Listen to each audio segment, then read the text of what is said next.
مؤتمرها الثقافي السنوي وبالتعاون مع قسم الدرامات الاجتماعية دار الحكمة، حيث تم خلال المؤتمر مناقشة عدد من البحوث التي من شأنها إصلاح التقاطعات السياسية التي يشهدها القانون العراقي، الارتقاء بالواقع السياسي في العراق عموما وديالا خصوصا.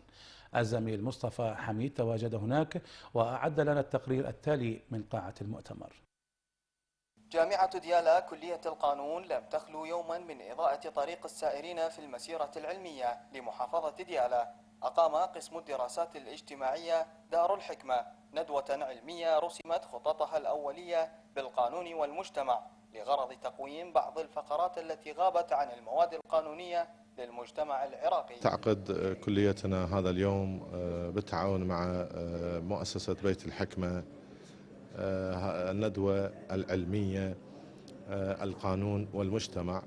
هذه الندوة حقيقة عد لها من قبل باحثين لهم خبرة في مجال القانون والسياسة وعلم الاجتماع.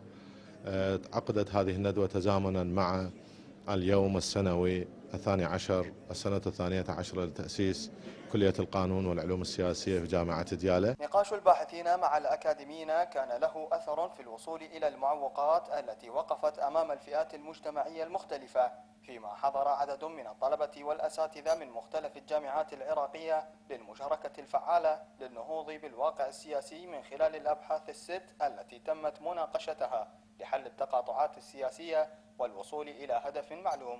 ناقشنا عدة بحوث قانونية وبحوث اجتماعية، وهاي البحوث ترمي إلى إيضاح الحقائق الاجتماعية والقانونية في الساحة العراقية والعربية بل والعالمية. دائما على نعقد ندوات مشتركة لمناقشة كثير من القضايا الاجتماعية.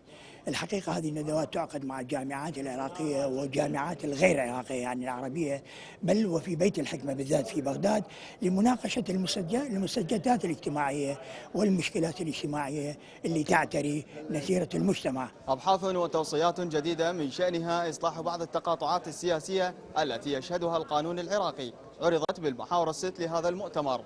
من داخل جامعة ديالا، مصطفى حميد، قناة ديالا. نوع جديد من أنواع البطالة وهو البطالة